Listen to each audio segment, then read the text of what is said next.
айтағы. Досыңа кластер құрастыру, я? Кім дайын үй тапсырмасына? Келе қойдар. Алуа, Тамирис, Санжар, Мадияр келе қойдар. Тақтаға.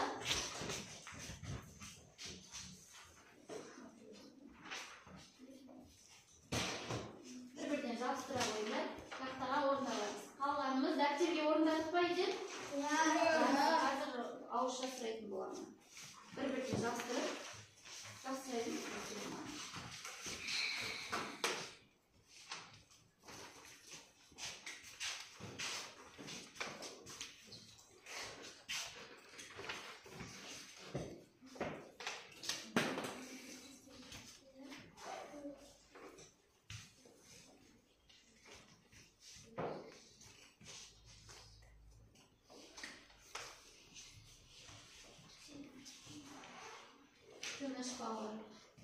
Dərtlərimizi açıb qoyamız. Hazır mən qarab çıxamam.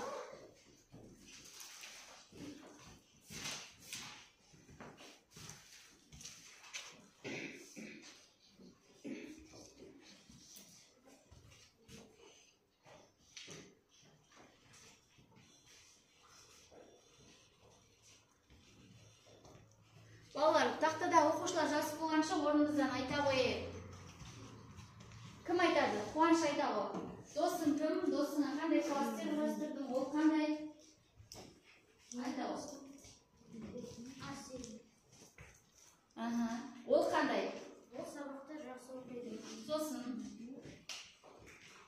ақ көңіл, ақылды, тағы кітаптарды көп оқиды. жақсы отыра ғой. Нұрислам айта ғой. Досың туралы ауызша айта ғой. Досың аты кім? Санжар. Ол кітапта көп оқиды. Ол өте адал дос, ақылды, мейірімді. Жақсы отыра ғой.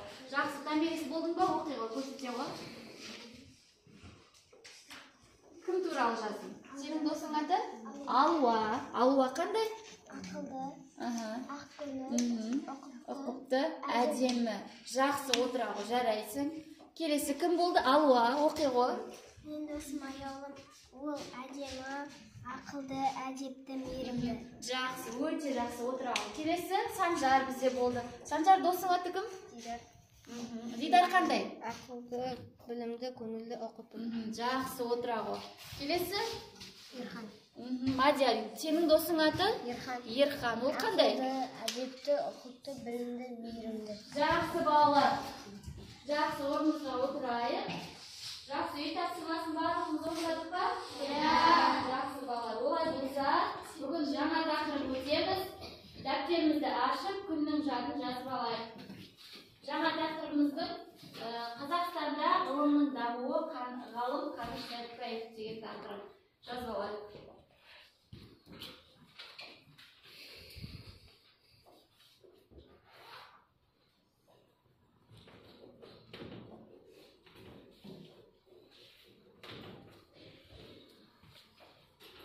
Тақырыбымыз Қазақстанда ғылымның дамуы ғалым Қаныш Сәтбаев туралы өтетін боламыз. Бүгінгі сабағымыздың мақсаты балалар Қазақстанның ғылымдағы жетістіктері туралы білесіңдер және елімізге танымал болған ғалымдардың еңбегін зерделеуді үйренеміз екен.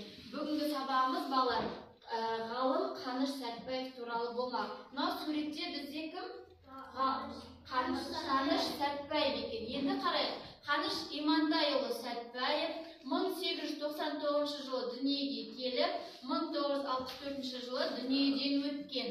Ол аса көрнекті қазақ геологы, қоғам қайраткері, Қазақ КСР ғылым академиясын ұйымдастырушы және оның тұңғыш президенті.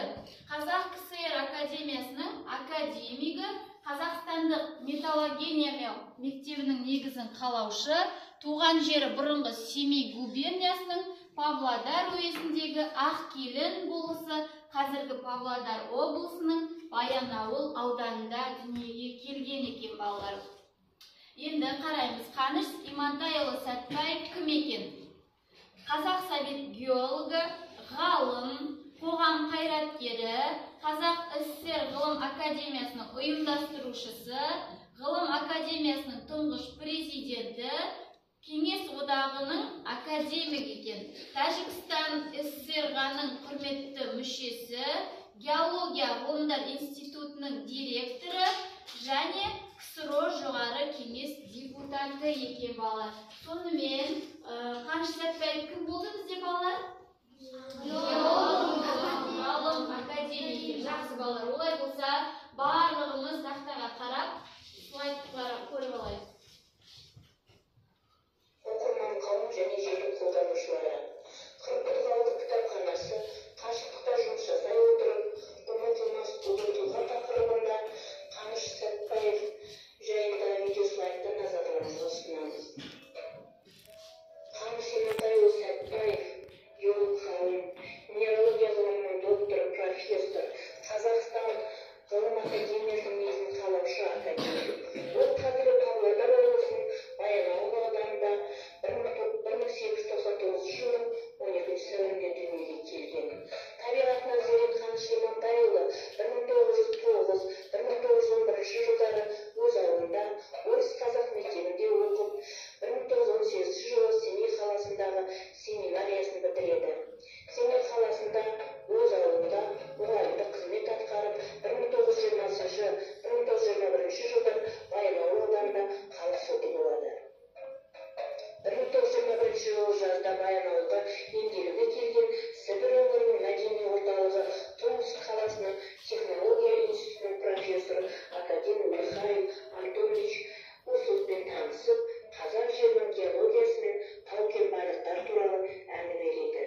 Профессор Усовтың ықпалымен 1921 жылы Қаныш Имантайұлы Томск технология институтының кен факультетінің геологиялық барлау бөліміне оқуға түседі. Екінші курстан кейін Усовтың дала жұмыстарына қатысады.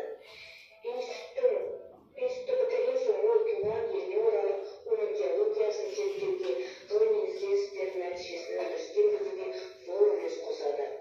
1920-1930 жылдары жез қазған Ұлытау, Қарсақбай, Қаратау, Полиметалл кендері жөнінде ғылыми еңбек жазады.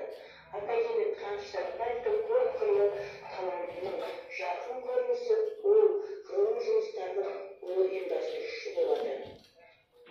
Оның халқына мұраға қалдырған қазынасы іргесін өз қалаған ғылым ордасы Қазақстанның ұлттық ғылым академиясы болып табылады. Қаныш Имантайұлы ғылыми ұйымдастырушы жұмысқа 1941 жылы шақырылады.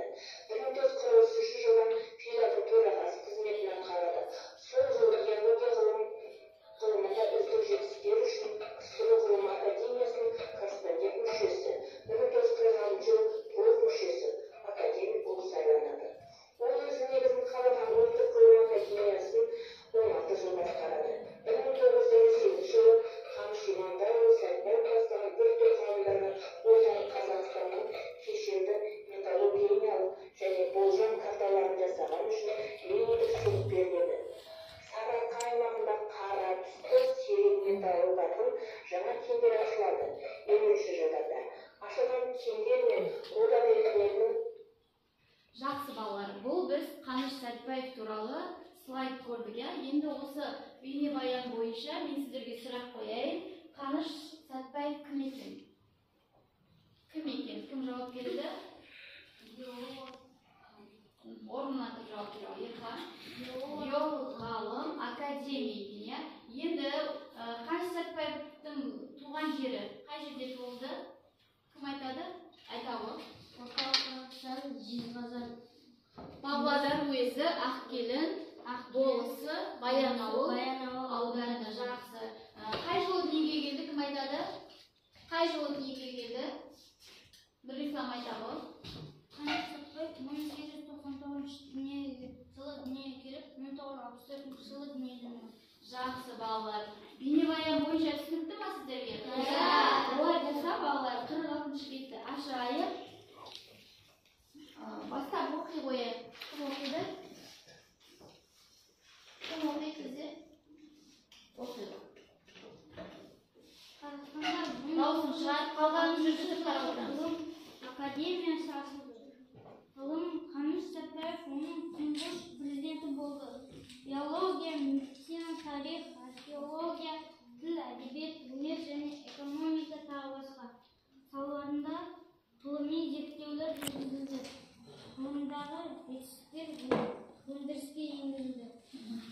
Жақсы, Нұрислам, тұра ғой орнынан. Ғылым академиясы қай жылы ашылды сонымен? Ғылым академиясы нешінші жылы ашылды? 1946 жылы. Жақсы, Нұрислам, сонымен ғылым академиясы нешінші жылы ашылды? 1946. Жақсы, отыра ғой. Келесі кім оқиды бізде? Қуаныш оқиды ғой. 21-ші ғасырдан бастап елімізде ғылымға баса мән берілді. Ондаған ғылыми институт жұмыс істеді. Еліміздің шаруашылығын өркендету үшін техника саласында дамыту қолға алынды. Бидай, күріш, арпа сияқты дәнді дақылдардан мол өнім беретін жаңа сұрыптар жасалды. Жылқы, қой тұқымдарын асылдандыру қолға алынды. Олардың қатарында қазақстандық меринос қойы бар. Әр қойдан шамамен 15 килограммдай сапалы жүн қосылды. Асыл тұқымды мұғалжар жылқыларының қымызын өндіретін зауыттар ашылды.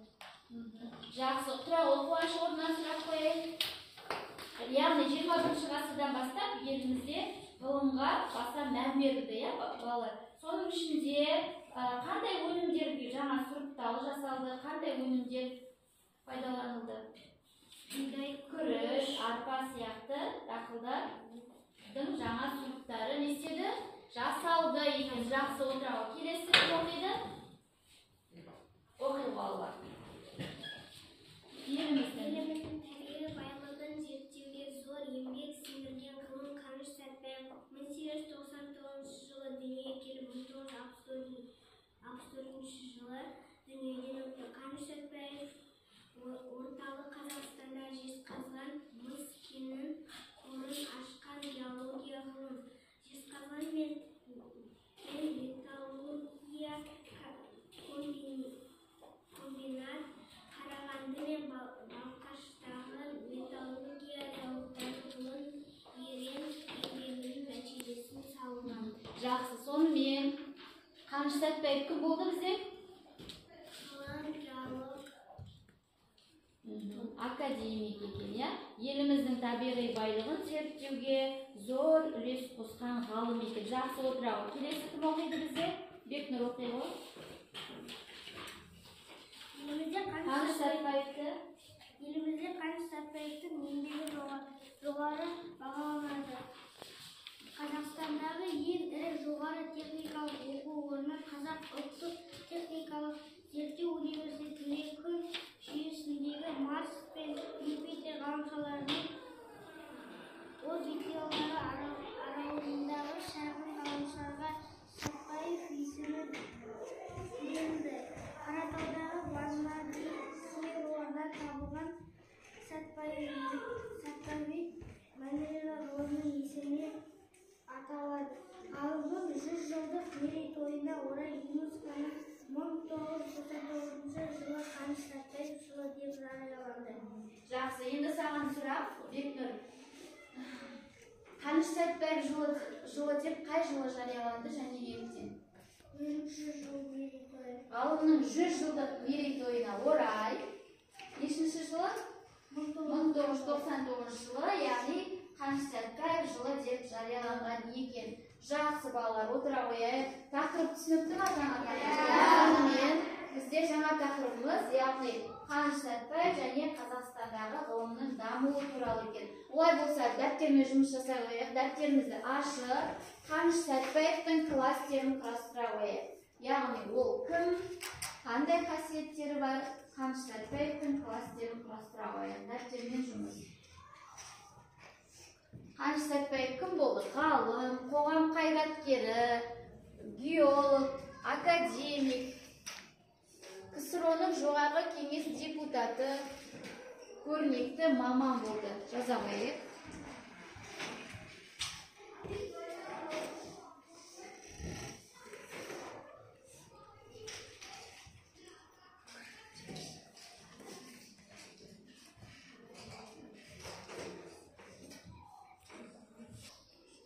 Жақсы, балалар, кім болды? Кім жазды?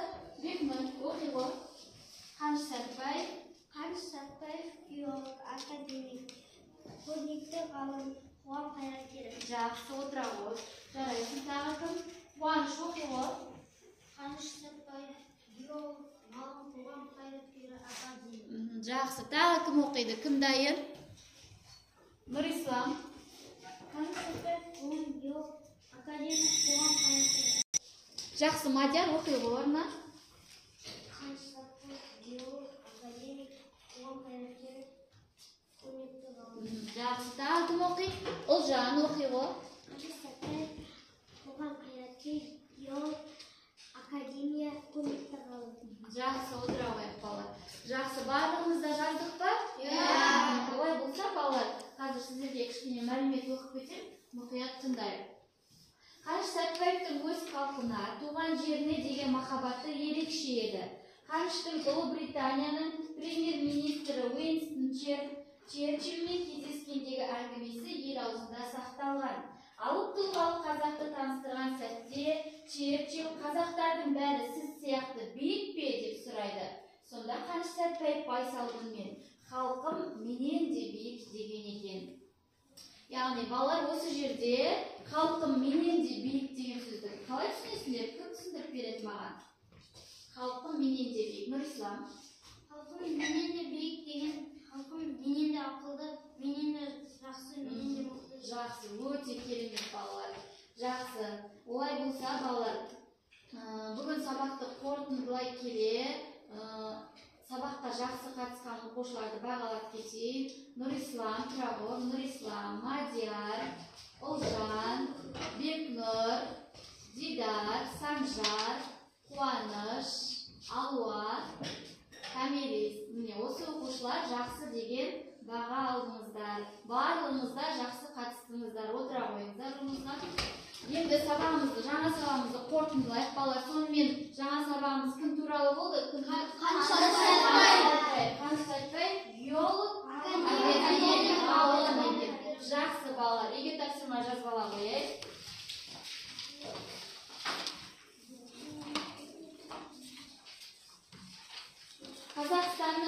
Қазақстанда ғылымның дамуы ғалым Қаныш Сәтбаев туралы түсінгенімізді айтып келеміз.